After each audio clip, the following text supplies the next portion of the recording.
гран-при Загреб 2023 дар кишвари Хорватия шурӯъ гардид ва намояндагони кишвари мо ҳам паҳлавонони тоҷик ҳам дар ин мусобиқаи бонуфуз албатта ширкат мекунанд. Ва чуноне ки мебинед, аввалин шуда аз намояндагони Тоҷикистон Обид Ҷебов бо ҷудогии кабуд бар муқобили ҳарифаш аз اومد بر مقابل الکساندر اندری کلوکوف هنرنمایی میکند و البته که رقابت اولی پهلوانی ما و چگونه که میبینیم در اولین رسش ها اندری کلوکوف چگونه آبید جیبوف رو اینجا در حالت اسایکوم یک لحظه نگاه داشت ولی خوشبختانه و بار دیگر اکنون حرکت جیبوف اینجا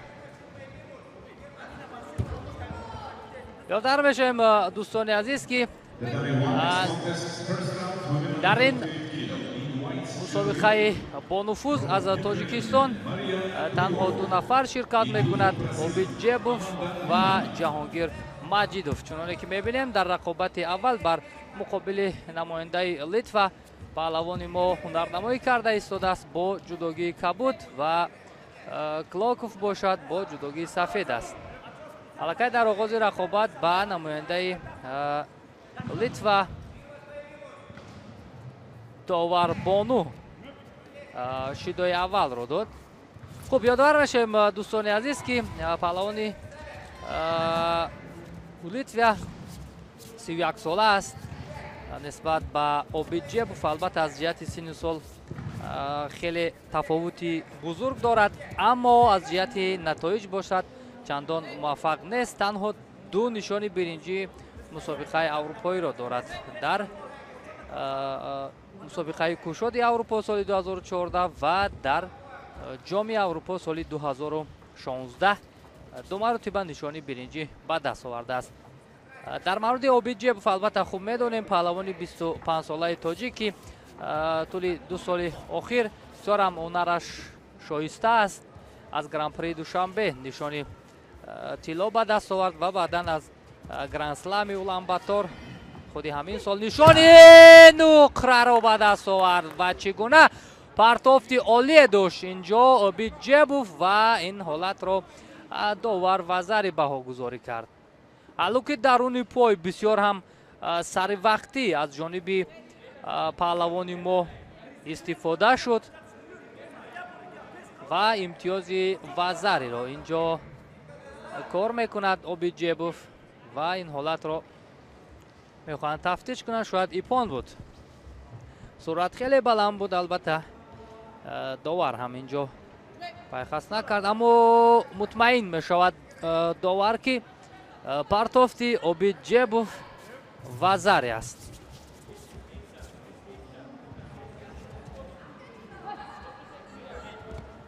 و بار دیگر از همین روش استفاده کرد عابد جیبوف و با دو وزری همکنون حریفش را تسلیم میکند عابد جیبوف و روی خود را به مرحله دوم هموار میکند. بسیار هم شایسته اینجا هنرنمایی کرد عابد جیبوف و همین گونه دستش بالا شد. همکنون در رقابت بعدی مهرالدین تیلالوف با عابد جیبوف هنرنمایی میکند که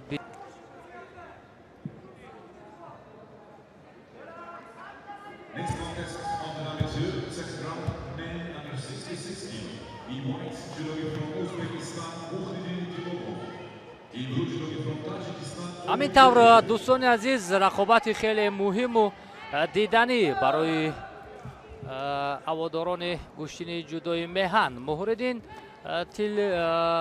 تیلالوف از ازبکستان جداگی سفید به بر کرده است و عابد جیبوف از تاجیکستان با جداگی کبود هنرنمایی میکند. البته کسبیت پهلوان ازبک هم خیلی خوب است ولی ما باوری داریم که عابد جیبوف میتواند که یک هنر شایسته خود را نشان دهد. اما کنون در زمین میخواهد بیشتر فعال باشد عابد جیبوف و چگونه که میبینیم پهلوان ما بسیار هم خوب اینجا رقابت را شروع کرد дар марҳилаи аввал ҳам Обиҷебов ҳунараш шоиста буд.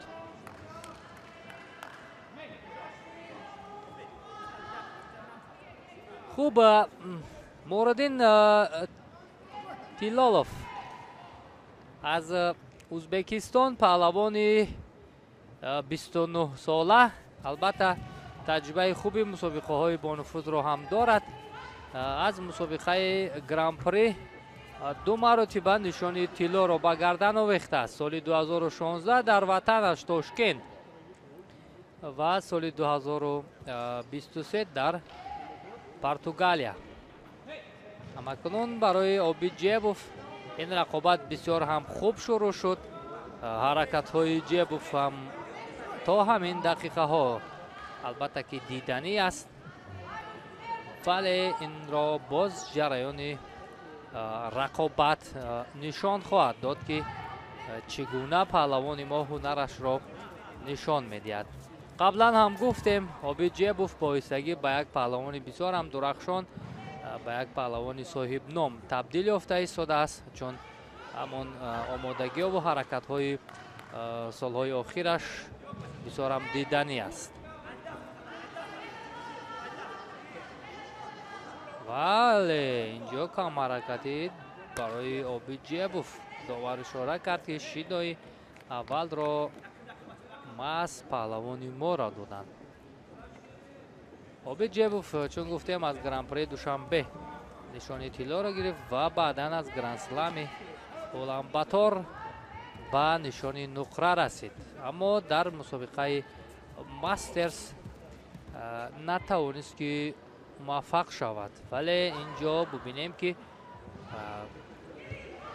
бисёр ҳам хуб шурӯъ кард рақобати аввалро ва дар марҳилаи дуюм ҳам ҳунараш то кунун шоиста аст.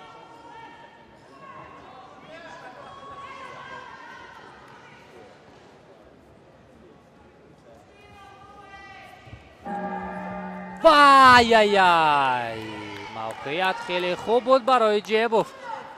бо усули камарӣ инҷо мехост ҳарифро таслим кунад, аммо нуқтаи ниҳоӣ чандон мувофиқ нашуд барои паҳлавони мо.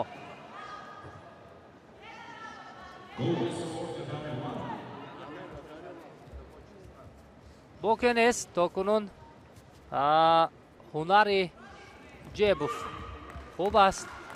инҷо акунун сари зону менишаст, вале ин навбат ҳам мавқеият чандон дуруст нашуд.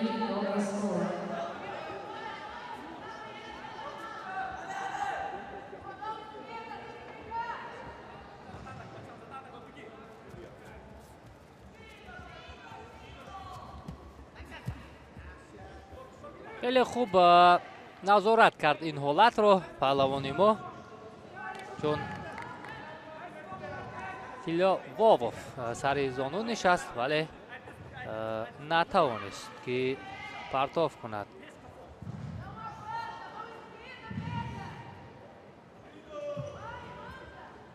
албатта ҷудо дар Узбекистон ҳам хеле хуб рушд кардааст. солҳои охир паҳлавононаш дар мусобиқаҳои бонуфуз натоиҷи хубтарро ба даст меоранд.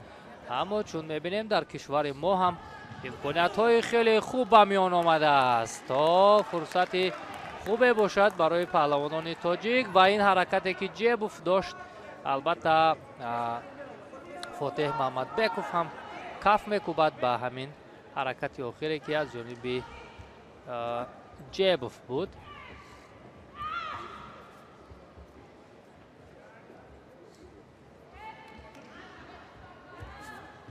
сонияҳои башумор то анҷоми вақти асосӣ, вале хуб ҳамин тавр кор ба Голденско рафт.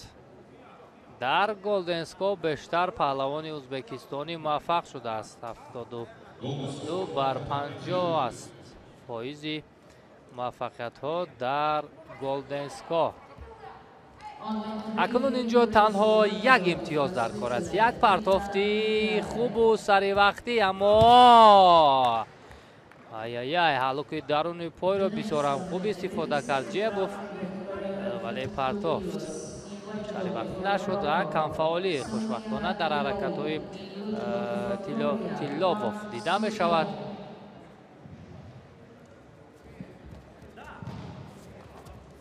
بسیار هم باید احتیاط کند جیبوف، چون یک اشتباه کار را البته بدتر میکند. اما پهلوان ما بیشتر با قامت راست کشتینگیری میکند و پایزانی پهلوان ازبکستانی، ولی جیبوف میداند که این حالت را چگونه زیر نظارت خود گیرد. نه، این هجوم بردروغ بود از جانب مهردین.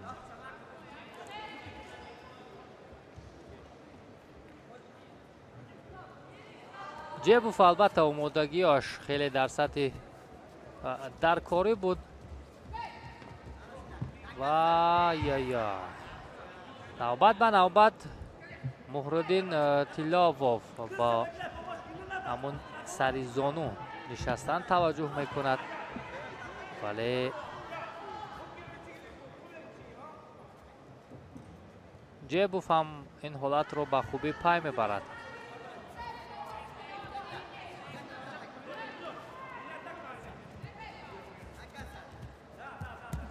آی تو با آخر نه، موقعیت کمی خوب هم نبود. موردین پهلوان ازبکستانی در مسابقه ماستر 3 مرتبه شرکت کرده است. سال 2017 در سنت پترزبورگ، سال 2022 در یروشلیم و سال 2023 در ونگریا. اما سال 2022 با مقام هفتم رسیده بود. اما اوبیجیوف باشد در مسابقه ماسترز بار اول امسال شرکت کرده بود.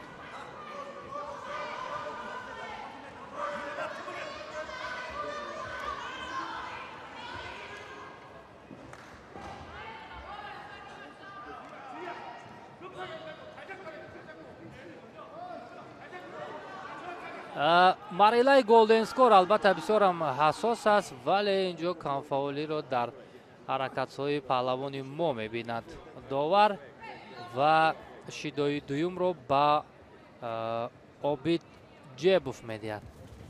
اکنون بسیار هم باید با احتیاط باشد پهلوان ما، توجه می‌کند به حرکت‌هایی که در زمین است، ولی باید موقعیت رو به حریف ندهد. موردین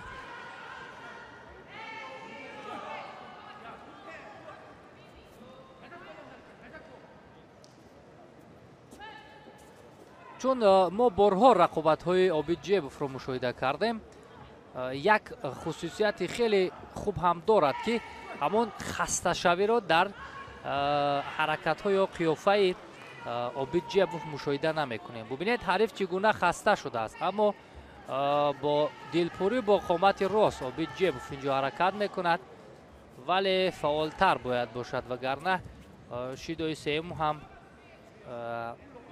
اگر به او داده شود کار البته خیلی اما داور چیز اشاره میکند شیدای سوم به اوبیجیوف. ای متاسفانه اوبیجیوف اینجا شیدای سوم را میگیرد، از ادامه رقابت محروم میشود. مهردین تیلاوف باشد به مرحله بعدی روی خود را هموار میکند.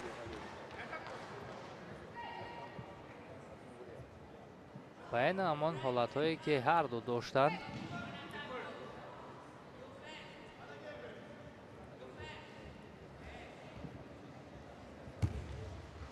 Next contest of the 32 second round, men under 66 kilo.